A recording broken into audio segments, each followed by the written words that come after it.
El 31 de enero de 1892 murió Spurgeon, o sea, exactamente un día como hoy. Entonces hoy se están cumpliendo 129 años que murió Spurgeon. Y dice aquí, este librito que ustedes conocen, aquí habla de cada año de su ministerio, y este es el último, 1892. Dice así: la referencia al año 1892 es más bien irónica, pues Spurgeon solo vivió 31 días en 1892, ya que murió a las 11 de la noche del 31 de enero en presencia de su esposa y de unos cuantos amigos. Al seleccionar y editar el primer sermón que se publicaría ese año, Spurgeon eligió uno que tenía por título Gratitud por la liberación de la tumba, basado en el Salmo 118, versículos 17 y 18. Era también el texto que Martín Lutero tenía colgado en la pared de su estudio, y también estaba inscrito en la casa del jubileo de Spurgeon, en la parte trasera del tabernáculo metropolitano. Spurgeon iba a dejar de ser liberado de la tumba en breve. Enfermó tan gravemente que ya no pudo escribir más a partir del 6 de enero, y ya para el 24 de enero su salud había declinado gravemente. 7 días después entró en el cielo. Había leído fragmentos de sus sermones impresos a un cierto número de huéspedes en su habitación del hotel en Menton, al sur de Francia. El 10 y el 17 de enero de ese año fueron las últimas 2 ocasiones en que habló en público.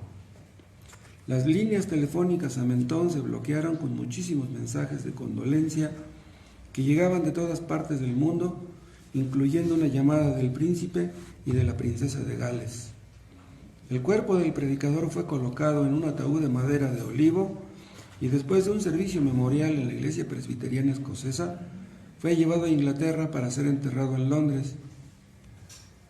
Spurgeon fue enterrado en el cementerio de Norwood, entre sus ancianos, diáconos y miembros de la iglesia que le habían precedido. Antes de ser enterrado, el cuerpo fue velado en el tabernáculo metropolitano. Se programaron 4 servicios fúnebres en un día, uno en la mañana para miembros de la iglesia, uno por la tarde para ministros y estudiantes, uno al anochecer para miembros de las iglesias de otras denominaciones, y uno ya tarde por la noche, a las 10:30 de la noche, para el público en general. Un hombre cantó: duerme, amado, duerme y descansa, y solamente recordado por lo que he hecho, otro título de otro himno. Entre los participantes encontramos a los doctores Alexander Maclaren y F. B. Meyer. Cientos de miles de personas cubrieron la ruta de unos 12 kilómetros entre el tabernáculo metropolitano y el cementerio. Las banderas ondeaban a media asta y las campanas de las iglesias repicaban. El servicio en el cementerio fue presidido por uno de los propios hombres de Spurgeon, el pastor Archibald Brown. El doctor A.T. Pierson presidió la oración y el obispo de Rochester pronunció una bendición. Una cripta muy bien diseñada albergó el ataúd del predicador y mostraba un retrato esculpido del príncipe de los predicadores y una Biblia abierta. La voz que una vez fue descrita como una campana de plata, ahora permanecería callada, después de haber exaltado al Salvador y de haber servido de instrumento para atraer a tantas personas a él. Durante su pastorado, un total de 14.692 personas fueron bautizadas y se unieron al tabernáculo metropolitano. Sus sermones continuaron publicándose durante 27 años posteriores a su muerte, de tal forma que aún estando muerto, habla. De inmediato se publicaron muchas biografías, alcanzando un promedio de una biografía por año durante los siguientes 10 años. Como ven. Y les dije que iba a hacer algo que nunca he hecho. Voy a leer un sermón de Spurgeon. Cuando él estaba en Menton, en ocasiones hacía eso, escribía sus sermones, los mandaba a Londres y los leían. No ocurría a menudo eso, yo creo. porque otras personas predicaban en su lugar cuando él estaba ausente. Pero en ocasiones lo hacían así. Incluso hubo casos que ya después de muerto, durante mucho tiempo, en ocasiones leían sermones que él había escrito. Entonces voy a leer uno que se llama El crecimiento en la fe, y está basado en un texto que se encuentra en Lucas 17:5. ¿Quieren ver?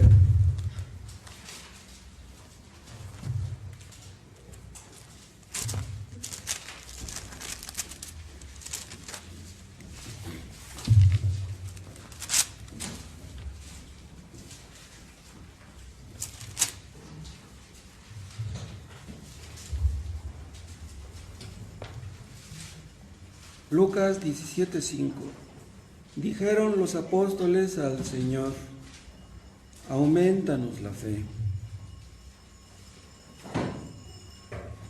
Padre Celestial, vamos a leer un sermón de Spurgeon, pero no es a él a quien venimos a honrar en esta hora, sino a ti, nuestro Dios, nuestro Padre, y a tu Hijo Jesucristo. Nos reunimos en su nombre, bendícenos en su nombre. Que este sermón que predicó el hermano Spurgeon hace tantos años sea de bendición otra vez, ahora para los que estamos aquí. Habla a nuestro corazón, tú sabes cómo hablarnos, háblanos a todos los que estamos aquí, y que tu nombre sea glorificado, Padre, con lo que veremos ahora.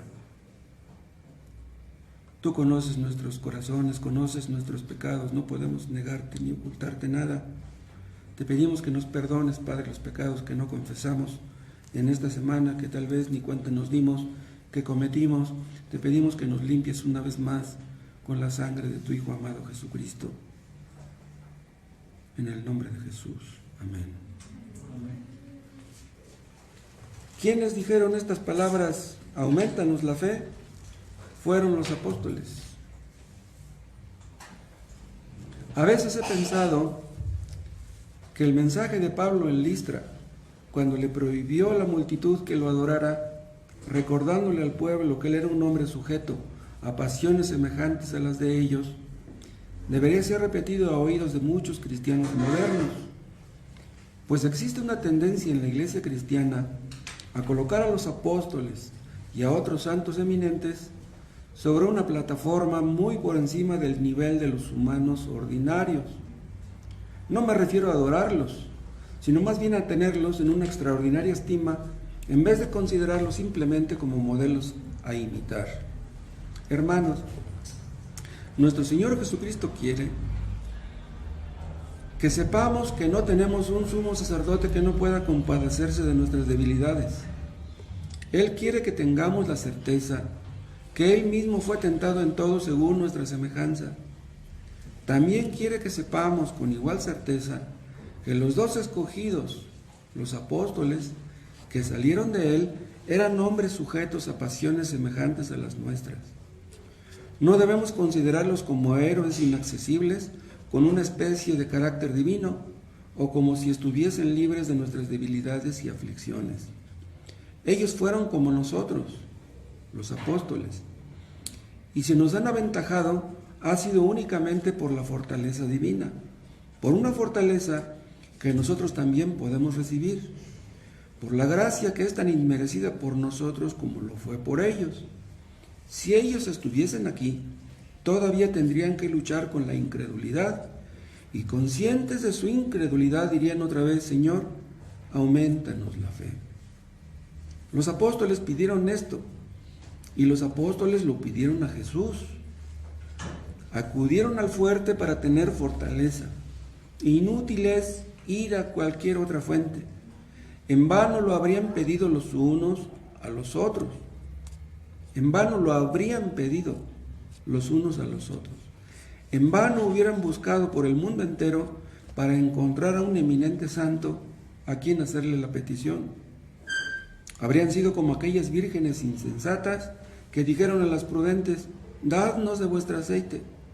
Y hubieran obtenido la misma respuesta: no, para que no nos falte a nosotras ni a vosotras. Pero fueron a los que vendían y compraron para ellos. Fueron a Cristo, el legislador, el autor y consumador de su fe, y elevando él sus corazones en la oración, Señor, aumentanos la fe, pronto recibieron una respuesta consoladora y se fortalecieron en la fe, dando gloria a Dios. Ahora, voy a requerir de su atención en este momento para 5 o 6 observaciones acerca de la fe como algo que crece. La primera observación es solamente esta.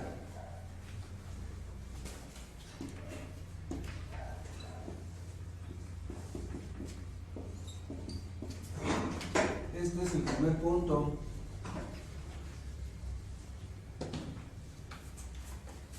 Lo que es la fe. Dice así: este no es un tema enteramente oscuro, es decir, el tema de la fe, pero aún así es uno sobre el que ha habido mucha controversia. Ustedes saben tal vez que en el primer ímpetu de la Reforma, la mayoría de los teólogos afirmaban que la fe salvadora era una seguridad plena, o por lo menos que la plena seguridad de salvación y de un interés personal en Cristo conformaban parte de la esencia de la fe salvadora. Y esto ha sido sostenido por gran número de teólogos, y muchos cristianos todavía sostienen que creer personalmente que Cristo murió por mí es la fe salvadora. Ahora, nosotros creemos que esto es un error. Vean lo que dice Spurgeon. Nosotros creemos que esto es un error. O sea, muchos le dicen a la gente: tú tienes que creer que Cristo murió por ti. Si tú crees que Cristo murió por ti, tienes la fe salvadora. Pero dice Spurgeon que este es un error. Vean por qué. Nosotros creemos que la plena seguridad es inapreciable. O sea, la plena seguridad de fe, la plena seguridad de que mi fe es la fe salvadora. Llegar a esa clase de fe es inapreciable. La consideramos como una joya que sobrepasa todos los valores humanos. Pero consideramos que afirmar que la plena seguridad es necesaria para la salvación es una doctrina que aflige a las ovejas débiles del rebaño. Creemos que esa seguridad es necesaria para experimentar un profundo gozo, necesaria para la edificación, necesaria para ser útiles a nuestros semejantes, pero no creemos que sea necesaria para salvación. Nosotros creemos que hay miles de personas que están sobre la roca de las edades, que es Cristo, que a veces temen no estarlo. Vean lo que está diciendo aquí Spurgeon, que hay muchas personas que son salvas que a veces temen no serlo.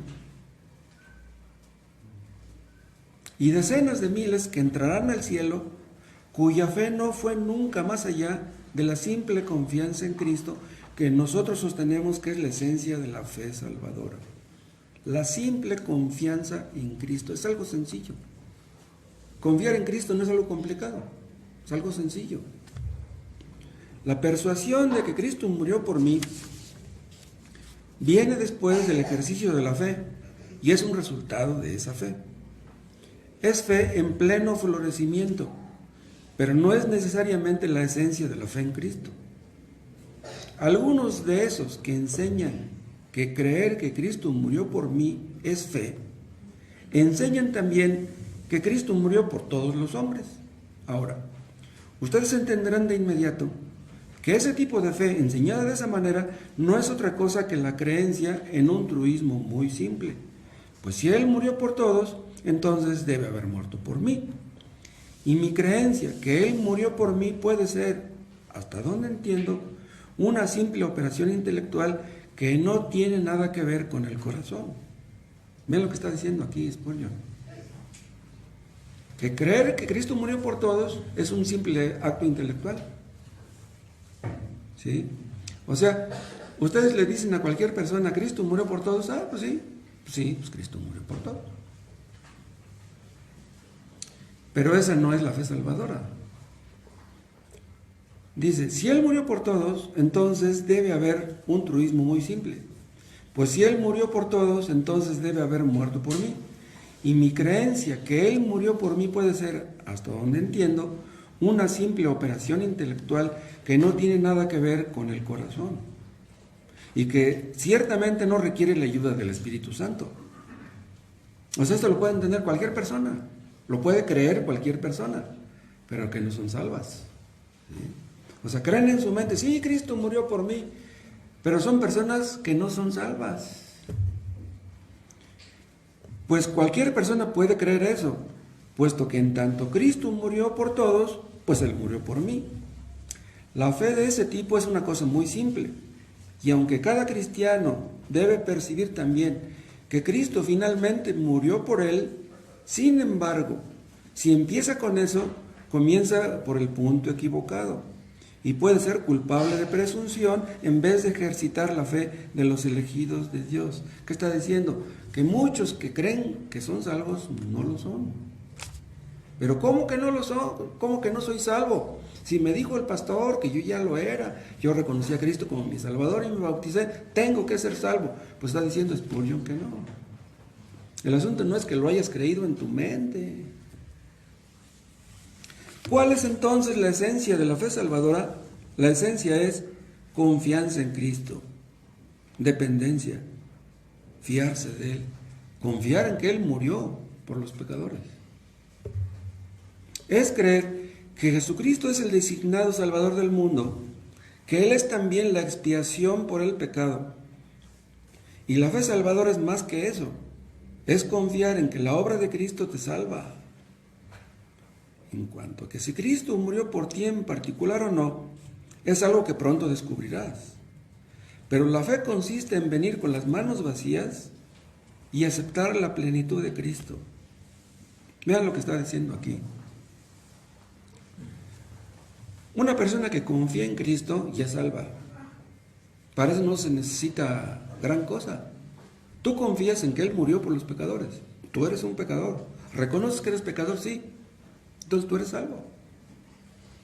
Más adelante, tú vas a estar bien seguro que Él murió por ti. El asunto ya no es que creas que murió por todos. El asunto es que creas que murió por ti. Pero tú puedes llegar a creer que Cristo murió por ti después de que tú ya eras salvo. Es lo que está diciendo Spurgeon. ¿Sí?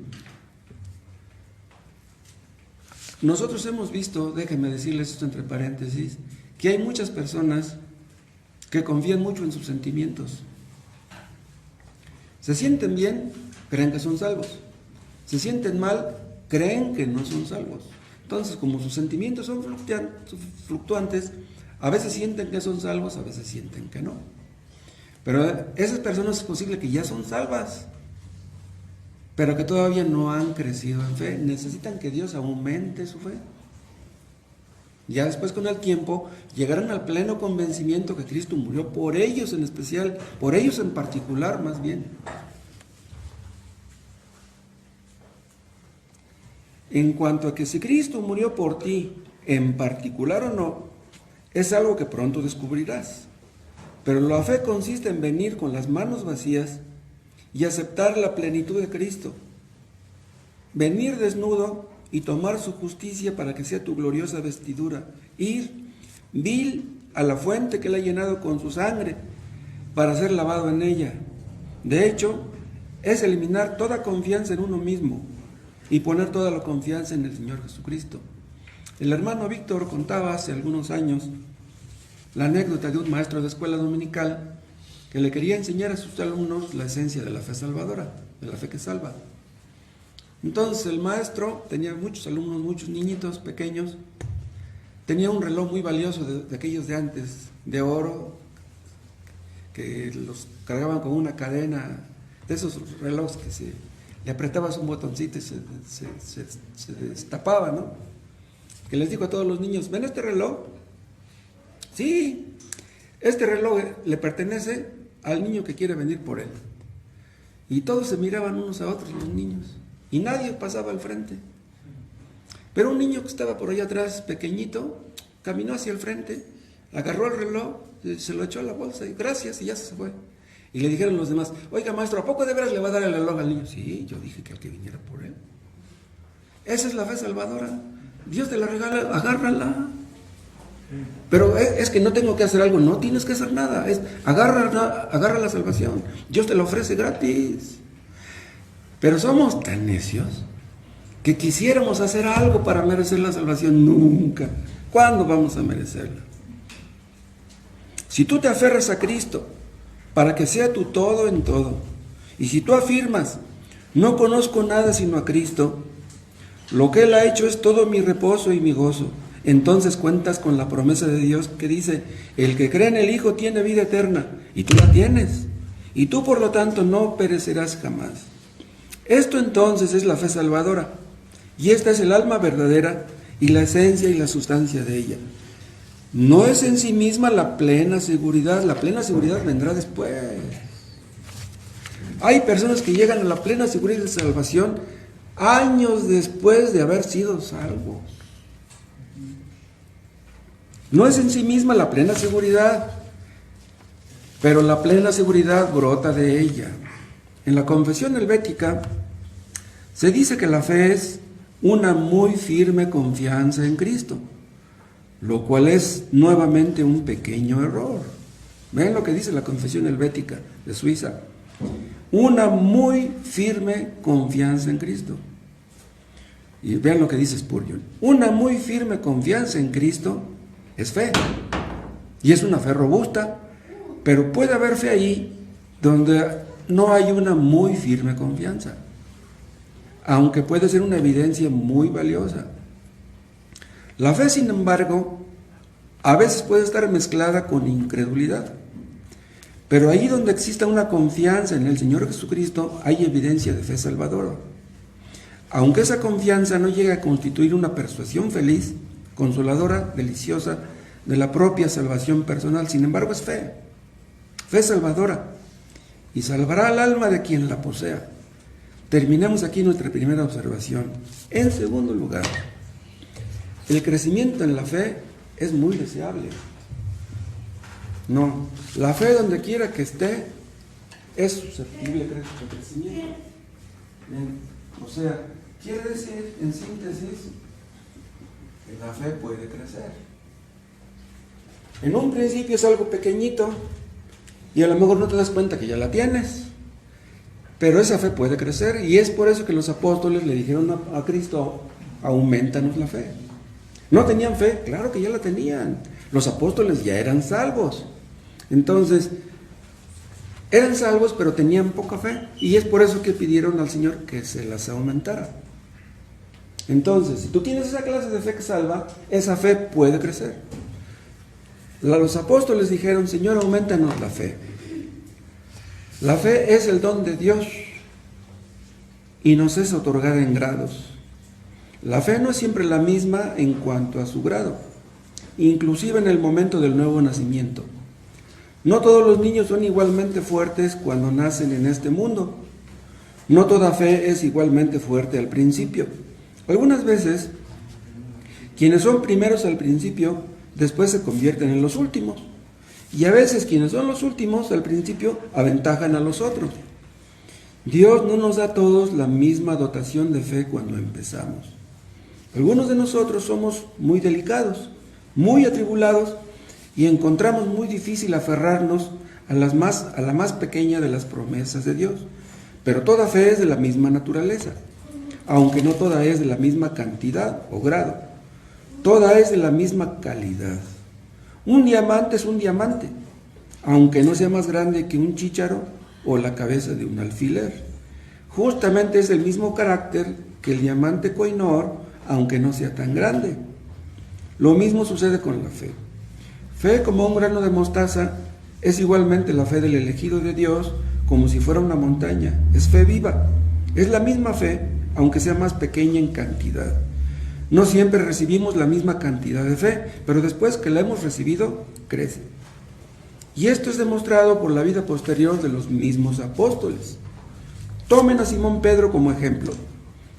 En un tiempo, pobre Simón, en verdad cuán digno de lástima era. Pedro se sentó para calentar sus manos junto al fuego en el palacio del sumo sacerdote, y estando sentado en ese lugar, una criada atrevida le dijo, tú también estabas con Jesús el Galileo, y tan débil era la fe de Pedro que en verdad negó a su Señor. Pero pocas semanas después de eso, el Espíritu Santo descendió sobre Simón Pedro, y ahora el mismo hombre que se sonrojó de temor ante una criada arrogante, está ante miles de personas en la calle de Jerusalén, hablando con el mayor aplomo a favor del Evangelio del Cristo crucificado. Ahora no hay ningún temor, ningún temblor, ninguna incredulidad en Simón Pedro, pues Pentecostés había llegado y había sido fortalecido y hecho valeroso por el Espíritu Santo. ¡Cuán maravillosamente había cambiado! Casi hubieras llegado a pensar que había dos Simón Pedro en vez de uno. Tan maravillosamente había crecido en fe y en valor. Además es evidente que la fe crece, pues ha habido y hay miles de otras personas que manifiestamente han tenido más fe que la que tú o yo hayamos tenido jamás, y que sin embargo han descubierto que su fe no siempre fue fuerte. Miren a los mártires. Consideren cómo iban a la muerte cantando himnos en el camino. ¿Cuántos de ellos triunfaron en el anfiteatro cuando eran soltadas las fieras para que los destrozaran? ¿Cómo eran arrojados en húmedos y fétidos calabozos, donde permanecían hasta que les crecía moho, siendo abandonados para que murieran de hambre? Y sin embargo, ¿cómo murieron ahí con gozo en sus corazones e himnos en sus labios? Esos eran hombres de fe, de quienes ni tú ni yo somos dignos de desatar la correa de su calzado. Ellos eran mucho, mucho más grandes que nosotros. Y sin embargo, si les hubieran preguntado a cualquiera de ellos, les habrían respondido que no eran mejores que nosotros cuando comenzaron. Porque Dios, por su gracia, alimentó y cultivó su fe hasta volverse lo que fue. ¿Saben ustedes lo que es este crecimiento en la fe? No podemos volvernos padres o madres que alimenten a algunos de nuestros hermanos o de nuestros oyentes hasta que no tengamos este crecimiento en la fe.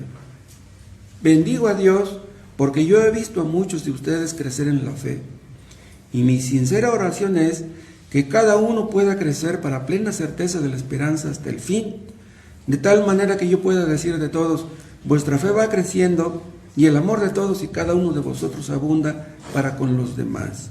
Sí, hermanos, efectivamente vemos que la fe crece en otros de manera tan clara como hemos visto crecer los arbustos y las plantas en el campo. Además, creo que ustedes y yo estamos conscientes que nuestra propia fe ha crecido. Yo sé que la mía ha crecido. Sé que algunas veces es más débil, pues podemos retroceder.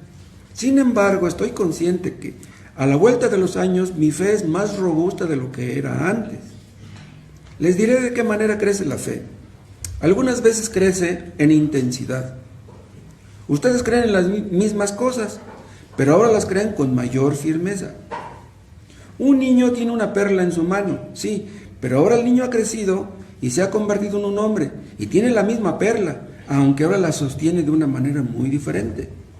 Cuando sostenía la perla siendo un niñito, ustedes tal vez podrían habérsela arrebatado, pero ahora que es un hombre, miren cómo cierra sus puños y aprisiona con fuerza su tesoro. Lo mismo sucede con el hombre que crece en la fe. Empuña de tal manera las verdades eternas que no podrías arrebatárselas. Él ha aprendido a permanecer firme. No es sacudido por cualquier viento de doctrina. Mantiene el timón de su alma fijo en la dirección del puerto de su destino, sin importar que soplen los vientos y la tormenta brame y gima a su alrededor. La fe también crece no solamente en intensidad, sino en alcance, de tal forma que creen más de lo que antes lo hicieron. Al principio creemos en unas cuantas grandes verdades, y luego el conocimiento viene en nuestra ayuda, y en lugar de solo 3 o 4 grandes verdades majestuosas, aprendemos 10. Y conforme avanzamos más, aprendemos 100 verdades. Sin embargo, a veces nos duele confesar que conforme nuestra fe crece en alcance, disminuye en intensidad, lo que resulta en una ganancia muy pobre.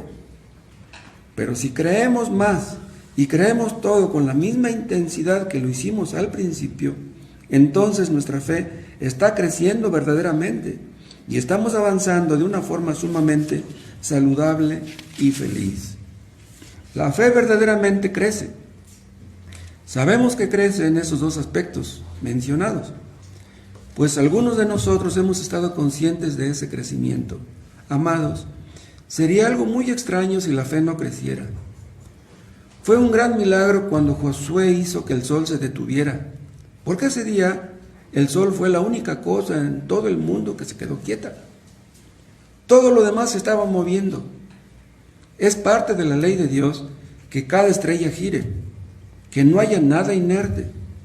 Aún el propio sol grandioso gira y sigue constantemente su poderoso curso. Aquel día el sol fue lo único que se detuvo y por tanto fue un verdadero milagro. Ahora, si la fe no creciera, sería lo único en el cristiano que estaría quieto sin crecimiento, pues todo lo demás en el hombre ciertamente crece. Además, ¿acaso Cristo no nos enseña esto? Cuando habla primero de hierba, luego de espiga, después grano lleno en la espiga. En otro momento se nos dice que somos niños, que pensamos como niños y hablamos como niños. Pero cuando nos convirtamos en hombres, dejaremos lo que era de niño. En otros lugares algo se dice acerca de los hijitos, y luego acerca de los jóvenes, y luego acerca de los padres. No voy a mencionar todos los ejemplos, porque son muchos, en los que por tanto, por medio de metáforas, como por medio del lenguaje directo, somos enseñados por la palabra de Dios que todo en el cristiano crece, y por tanto su fe, que es como su diestra, también debe crecer. La fe entonces es susceptible de crecimiento, y en tercer lugar, el crecimiento en la fe es muy deseable.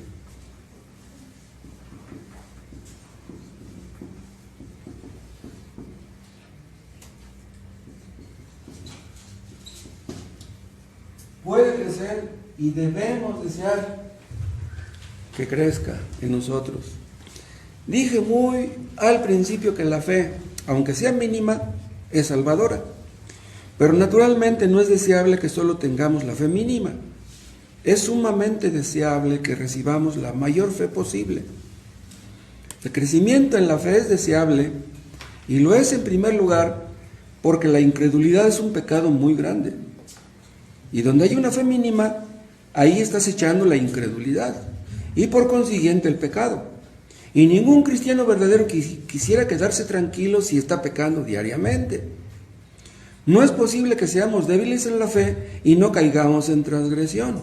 La fe débil puede traernos una bendición, pero la debilidad en la fe es un mal. Y contentarse con la debilidad en la fe sin esforzarse por superarla, únicamente será un deliberado incremento de culpa. Hermanos y hermanas, no creo que nosotros apreciemos de manera correcta qué cosa tan mala y amarga es nuestra incredulidad. Nos preguntamos si hay realmente algún otro pecado que dé una puñalada tan directa a la verdad y a la veracidad de Dios como éste lo hace.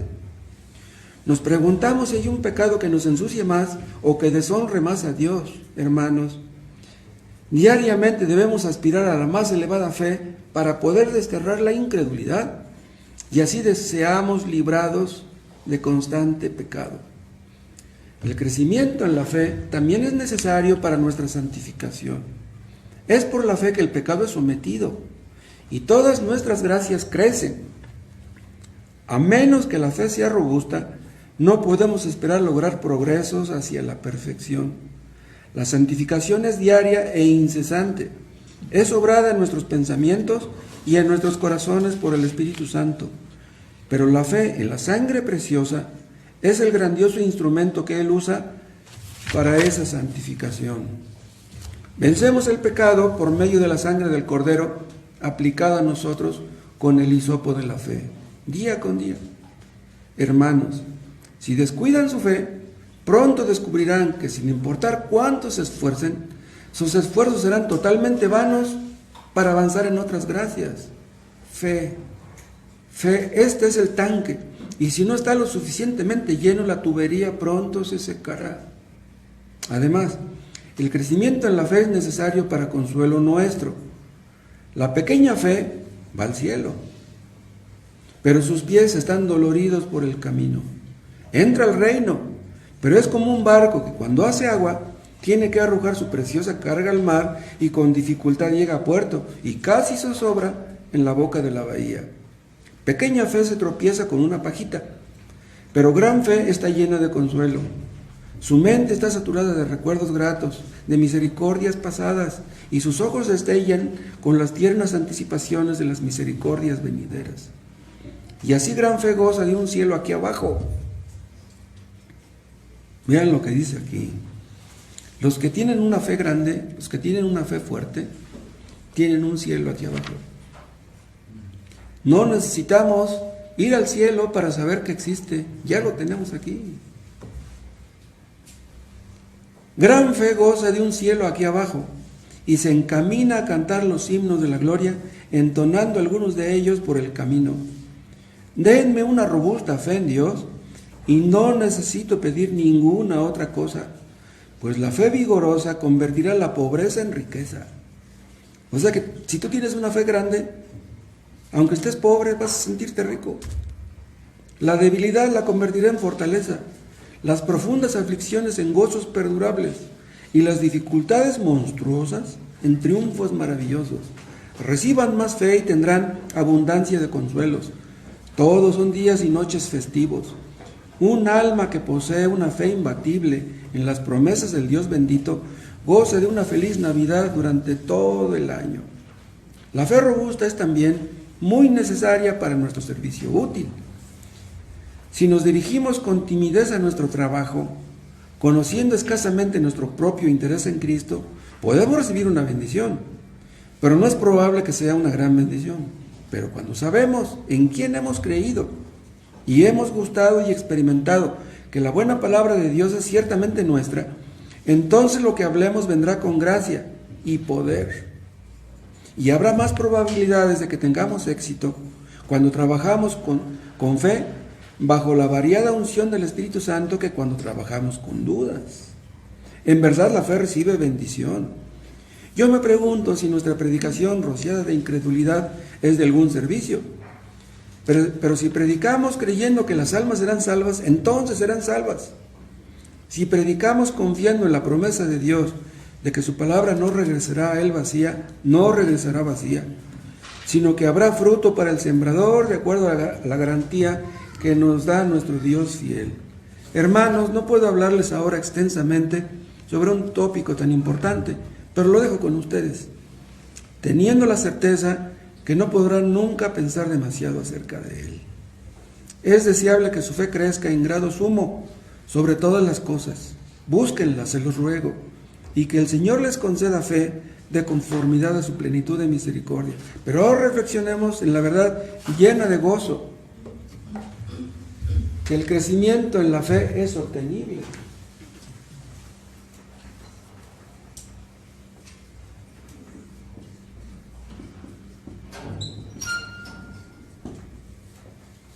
Si creemos realmente que Dios nos dará fe, nos la dará.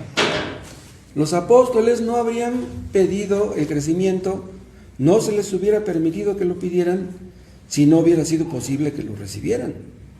Ciertamente lo pidieron, en verdad lo recibieron y por tanto tú y yo podemos pedirlo y recibirlo. Ellos nos exhortan a obtenerlo, por lo menos lo hacen de manera práctica por medio de su ejemplo. Por tanto, nosotros podemos obtenerlo.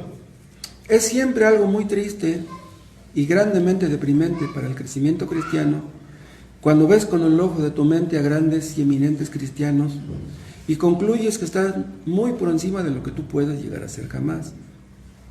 Hermanos y hermanas, permíteme suplicarles que cuando lean acerca de un hombre del calibre del Dr. Payson, no digan, es un hombre de una mente tan espiritual, nunca seré como él. Tú serás como él por la gracia de Dios.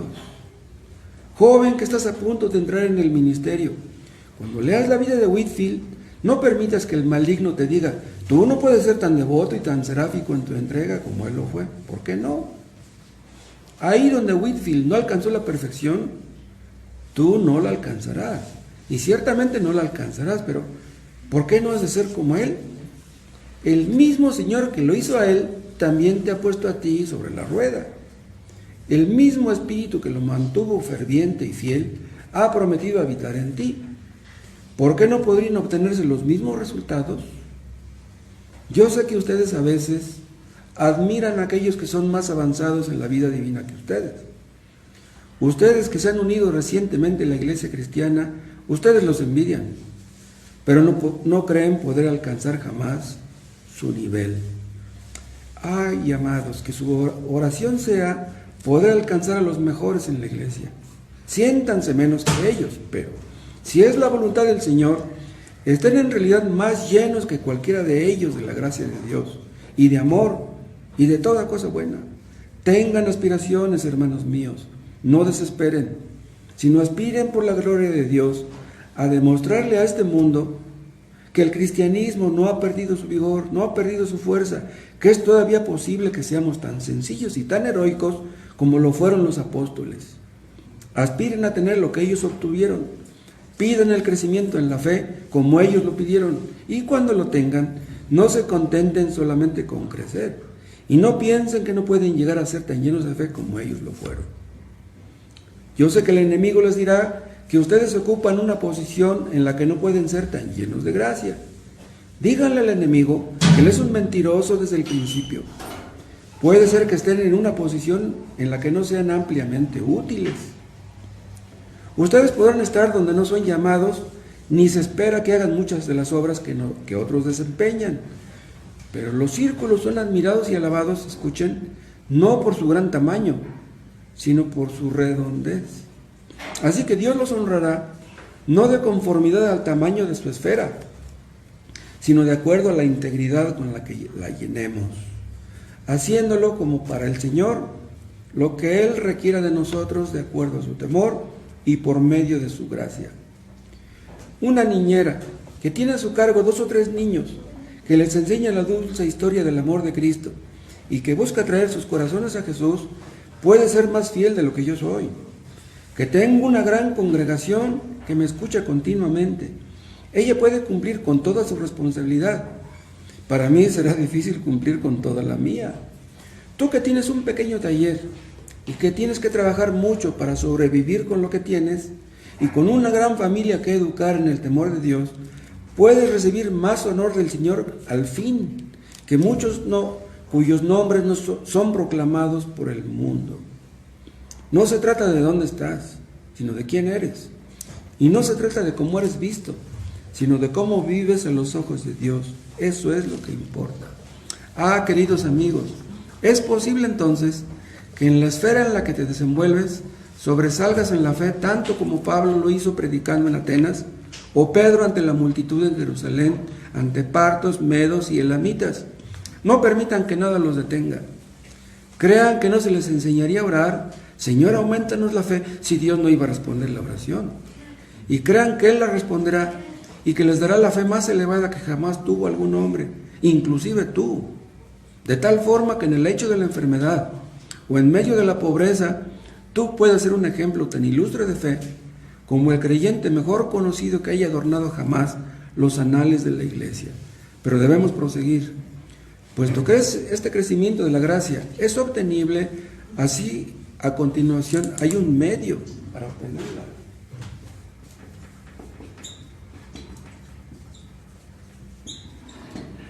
Hay un medio para obtener la fe. Ese es el quinto punto.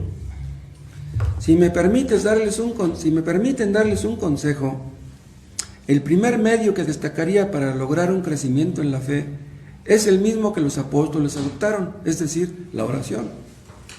Ellos dijeron: Señor, aumentanos la fe. Oren mucho para que su fe pueda crecer. Me temo que en estos inicuos tiempos en los que estamos tan ocupados con miles de afanes, somos demasiado deficientes ante el propiciatorio, o sea que fallamos mucho en la oración, y esto explica el hecho de que haya tanta religión superficial entre nosotros. ¡Wow! Vean lo que dice Spurgeon, de que nuestra religión es muy superficial porque nuestra oración es superficial, es lo que está diciendo. Si quieres aprender a creer en las promesas de Dios, lleva esas promesas a Dios y contémplalas a la luz de su rostro. Úsalas ante el propiciatorio como argumento, con solemne seriedad, sin titubeos, hasta que tengas una seguridad confortable que Dios hará para ti lo que Él ha dicho que será. Hagamos más oración y habrá más fe. Junto con eso, escudriñen más la palabra. Entre más estemos familiarizados con el libro inspirado, habrá mayor probabilidad que lo creamos. Si yo quiero creer una historia actual, fortaleceré mejor mi creencia en su verdad, escuchando su repetición continuamente. Cuando comienzo a examinar una doctrina y veo que la doctrina es clara, entonces no puedo evitar creer en ella. Ahora, acércate a la palabra de Dios pura y sin adulteración, y conforme la leas, se convertirá en su propio testigo. La gloria que da brillo a cada página sagrada, majestuosa como el sol, relumbrará ante tus ojos, y luego te sorprenderás de que pudiste dudar alguna vez de ella. Y déjame decirte que muchas promesas que has pasado por alto antes, o que consideraste poco dignas de tu atención, brillarán con esplendor y deleitarán tus ojos y extasiarán tu espíritu. Oh, cuán muerta está la palabra de Dios en un tiempo en relación a lo que está en otro. Sin la ayuda del Espíritu Santo la leerás en la oscuridad y será para ti como Cristo a los ojos del mundo no regenerado. No hay parecer en él ni hermosura, pero en otros momentos, cuando Dios brilla sobre ella, encontrarás que es médula y grosura para tu alma y te sorprenderás por haberla dejado de escudriñar. Tan deleitable será para tu alma. Escudriñen mucho la palabra, hermanos. Busquen inquirir los hechos y las doctrinas del Evangelio. Hay muy pocos tratados teológicos publicados en estos días. Ustedes no leen teología, esto no les importa, pero yo sé lo que leen. Novelas publicadas en 3 volúmenes, y en especial relatos religiosos que vienen en las revistas. Desearía que fuéramos liberados de esas historias religiosas. Prefiero las historias profanas, pues cuando son claramente profanas, la gente no leerá esa basura. Pero cuando estas historias tienen el sabor de un condimento de piedad, las leen crédulamente y llenan su cabeza con esa insensatez disparatada que leen. Y en lugar de mejorar por lo que leen, más bien empeoran. O sea, no lean otra cosa que la palabra, es lo que está diciendo. Yo quisiera que se sentaran y estudiaran algo del buen material antiguo que sus abuelas solían leer. Tenemos allá afuera muchos libros que leímos hace muchos años que haríamos bien en leer de nuevo. Algunos de esos ancianos o viejecillas solían sentarse y cuando se ponían sus lentes, leían de principio a fin algunos tratados sobre las doctrinas del Evangelio. Esas eran las grandes damas de antaño, que cuando el ministro no predicaba sana doctrina, pronto le hacían saber que no querían oír fábulas infundadas. Solo querían recibir la verdad del buen Evangelio, y sus esposos eran del mismo tipo, y ellos leían y escudriñaban por su cuenta. En estos días, yo creo que en verdad basta que un hombre tenga labia para que pueda predicar casi lo que quiera. Hay cientos de nuestros oyentes que hoy quieren ser seguidores de un calvinista o incluso de un hipercalvinista y mañana quieren ir para escuchar a un arminiano. Y cualquier cosa puede ser muy buena debido al aderezo y a las ramitas y a las flores colocadas alrededor del plato. Que Dios nos libre de una religión así y nos haga conocer la verdad cuando la busquemos. Queridos amigos, escudriñen la verdad en la palabra de Dios y busquen tener una firme comprensión y un profundo conocimiento de ella. Sería muy conveniente que por lo menos la mitad de los cristianos en Inglaterra aprendieran el catecismo de la Asamblea. Podrían adquirir un mundo de conocimientos al estudiar ese compendio, pero conocer la verdad mediante la palabra es todavía un medio más provechoso de aumentar nuestra fe. Permítanme decir también que la fe crece frecuentemente por la comunión con los santos. Ustedes que son más jóvenes podrán recibir ayuda al hablar con los hermanos más maduros y avanzados en la vida cristiana. Los lechos de enfermo de quienes son probados y afligidos constituyen a menudo una escuela en la que los jóvenes discípulos pueden aprender lecciones de fe. De esta manera pueden ser enriquecidos con perlas y gemas que no pueden ser compradas en ningún otro mercado. Y los santos que sufren, hombres y mujeres que han estado en el horno y tienen un olor a quemado en ellos, que se han vuelto como plata purificada 7 veces, que pueden dar testimonio de la ayuda recibida en sus días de pobreza y de la profunda gracia que sostiene en épocas de aguda angustia corporal y mental, ellos pueden enriquecerlos grandemente y a través de lo que ellos les aporten, su fe crecerá. Y su fe crecerá también, sin duda, cuando Dios los trate a ustedes como los ha tratado a ellos. pues después de todo, la experiencia de otras personas no tiene ni la mitad del valor que nuestra propia experiencia.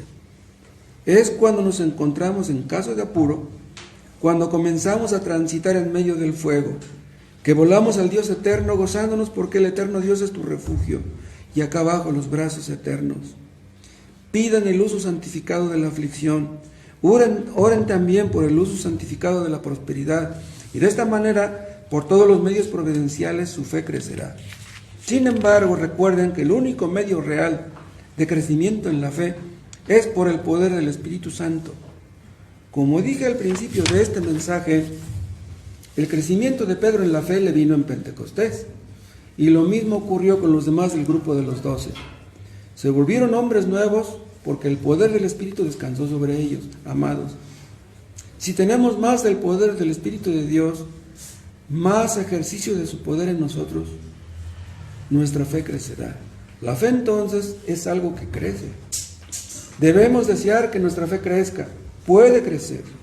Y les he mencionado algunos de los medios por los cuales puede crecer. Y ahora vamos a meditar en las formas que pueden estorbar su crecimiento.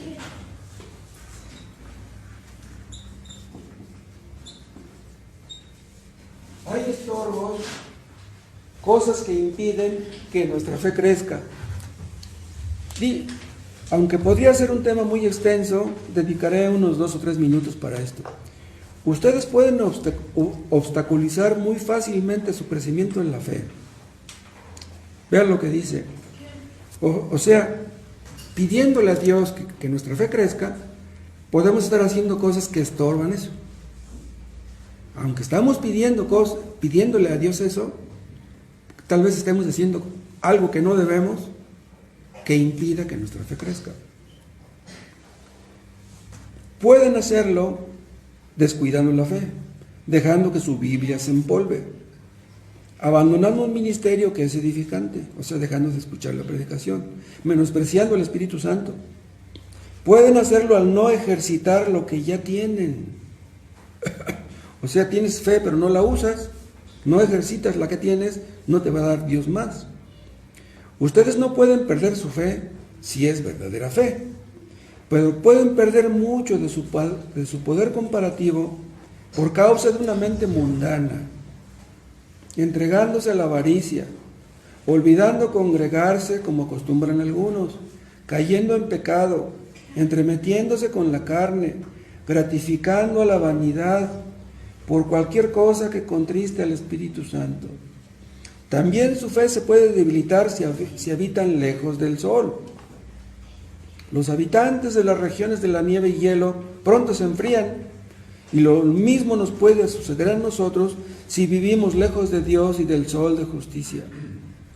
De la misma manera que un hombre se debilita si no come, así al abstenerse del alimento espiritual y del nutrimiento del alma, nuestra fe pronto decaerá. Como una sequía pertinaz pronto hace que las flores inclinen sus cabezas, así si hubiera una sequía de influencia divina en ustedes, muy pronto su fe comenzará a marchitarse. Sin embargo, viviendo cerca de Dios y simplemente recurriendo a Él para todo, su fe crecería hasta convertirse en plena seguridad de fe. Y como Abraham, ustedes estarían fortalecidos en la fe, dando gloria a Dios. Y aquí voy a concluir diciéndoles que sea uno de los firmes objetivos de nuestra vida que, siendo salvos,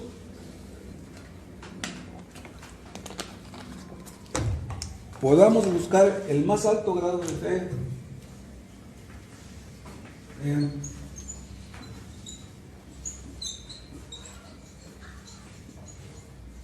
Debemos buscar el más alto grado de fe. He escuchado acerca de una buena mujer, una viuda, que se encontraba en medio de un grave problema cuando la visitó su pastor. Pero en una segunda visita su pastor se dio cuenta que ella estaba muy feliz. ¿Qué ocurrió?, preguntó el pastor. ¿Qué te ha puesto tan alegre? Ella respondió: he estado leyendo esta preciosa palabra: tu marido es tu hacedor.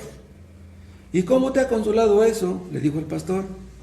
Bien, respondió ella, Cuando mi esposo vivía, siempre tuve lo suficiente con sus ingresos. Y ahora que mi hacedor es mi esposo, trataré de vivir conforme a su ingreso.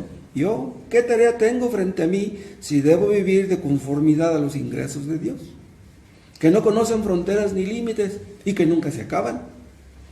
Si yo pudiera recibir de Él el máximo alcance de sus ingresos, cuán ricamente podría vivir. Ahora, adoptemos la política de esa buena mujer y tratemos de vivir de conformidad al ingreso de nuestro bendito esposo, el Señor Jesucristo. Entonces nuestra fe crecerá en grado sumo, y también nuestro amor y todas nuestras gracias. Pero me temo que hay algunos lectores que no tienen fe, que nunca han confiado en Cristo. Entonces, queridos amigos, es nuestro solemne deber recordarles, antes de que nos despidamos, que sin fe es imposible agradar a Dios. Han venido aquí esta tarde y me alegra que lo hayan hecho, y vienen a menudo y yo me regocijo. Ustedes son honestos, sobrios, morales, amigables, todo eso está muy bien, pero ustedes quisieran agradar a Dios, ¿no es cierto? Bien, pero sin fe es imposible que lo agraden. Pueden hacer lo que quieran, pero sin fe es imposible agradar a Dios. Dios no aceptará nunca nada de nosotros a menos que lo vea acompañado de la sangre de su Hijo. Si no van a Cristo, de nada sirve ir al Padre, pues nadie viene al Padre, dice Cristo, sino por mí. ¿Te has olvidado de confiar en Jesús? ¿Acaso has pensado que cualquier otra cosa te servirá? ¿Acaso has intentado tus imaginadas buenas obras, tus oraciones, tus sentimientos? Ahora, queridos amigos, recuerden lo que hizo el apóstol Pablo. Él anduvo dando vueltas durante muchos años para establecer su propia justicia, pero tan pronto confió en Cristo, dijo: pero cuantas cosas eran para mí ganancia, las he estimado como pérdida por amor de Cristo. Y ciertamente aún estimo todas las cosas como pérdida por la excelencia del conocimiento de Cristo Jesús, mi Señor. Ahora te diré, tú podrás ser tal vez un miembro de la iglesia establecida y te sientes muy contento cuando piensas que has llevado una vida muy ordenada. O puedes ser un disidente y sentirte orgulloso al pensar que eres un inconforme consistente. Ahora, si alguna vez te conviertes, estas cosas que son ganancia para ti ahora, las contarás como menos que nada. Tú también las estimarás como pérdida comparadas con Cristo. Sí, y tus oraciones y tu arrepentimiento y tus aportaciones para obras de caridad y lo que hayas hecho, esto y esto y esto otro, considerarás todo eso como menos que nada y tomarás a Cristo para que sea todo. ¿Qué estás haciendo ahora?, le dijo un viejo teólogo a un hermano que se estaba muriendo. Él respondió: estoy haciendo ahora lo que he hecho muchas veces anteriormente, cuando gozaba de salud. Estoy tomando todas mis buenas obras y todas mis malas obras, verdaderamente son tan parecidas que a duras penas puedo distinguirlas, y las estoy atando todas en un manojo y las estoy arrojando por encima de la borda tan rápido como pueda, y solamente me estoy haciendo a Cristo con todo mi corazón y con toda mi alma. Esta es la única forma de seguridad. Nadie sino solo Jesús, nada que pertenezca a ustedes, ninguna moneda de bronce, sino solo Cristo. Cristo, Cristo, Cristo arriba y abajo, al comienzo y al fin, primero y último y en medio. No tienes que tener nada sino al Señor Jesucristo. Confía en Él. Y si esta noche confías en Él, entonces, querido amigo, todos tus pecados son perdonados. Les digo en el nombre de Cristo, lo mismo que Cristo le dijo al pobre leproso agradecido: tu fe te ha salvado, ve en paz. Aunque tu vida pasada haya sido muy vil y hayas venido aquí sin Dios y sin esperanza, sin embargo, si ahora crees en Jesucristo y confías únicamente en Él, ninguno de tus pecados será mencionado en tu contra, nunca más para siempre. Yo deshice como una nube tus rebeliones y como niebla tus pecados. Que la fe les sea dada en este día y luego otro día, y teniendo fe ustedes puedan orar: Señor, aumentanos la fe. Pero esa no es la oración de ustedes hoy. Den gracias si poseen, aunque sea solo un poco de fe. Pero ustedes que la tienen, ustedes que tienen fe, oren hoy y oren siempre. Señor, aumentanos la fe. Padre Celestial, te damos las gracias porque un día levantaste a Spurgeon para que fuera una lámpara en medio de las tinieblas de muchos, pero sobre todo, Padre, gracias por la luz del mundo, por nuestro Señor Jesucristo, que ha sido luz para nuestras almas. Lo hemos experimentado. Oh Dios, le amamos muy poquito. Aumenta nuestro amor por Él, nuestra gratitud por lo que Él hizo en la cruz. Oh, el amor que Cristo merece. ¿Cómo le pagaremos jamás si ni siquiera a veces lo intentamos? Oh Dios, perdónanos.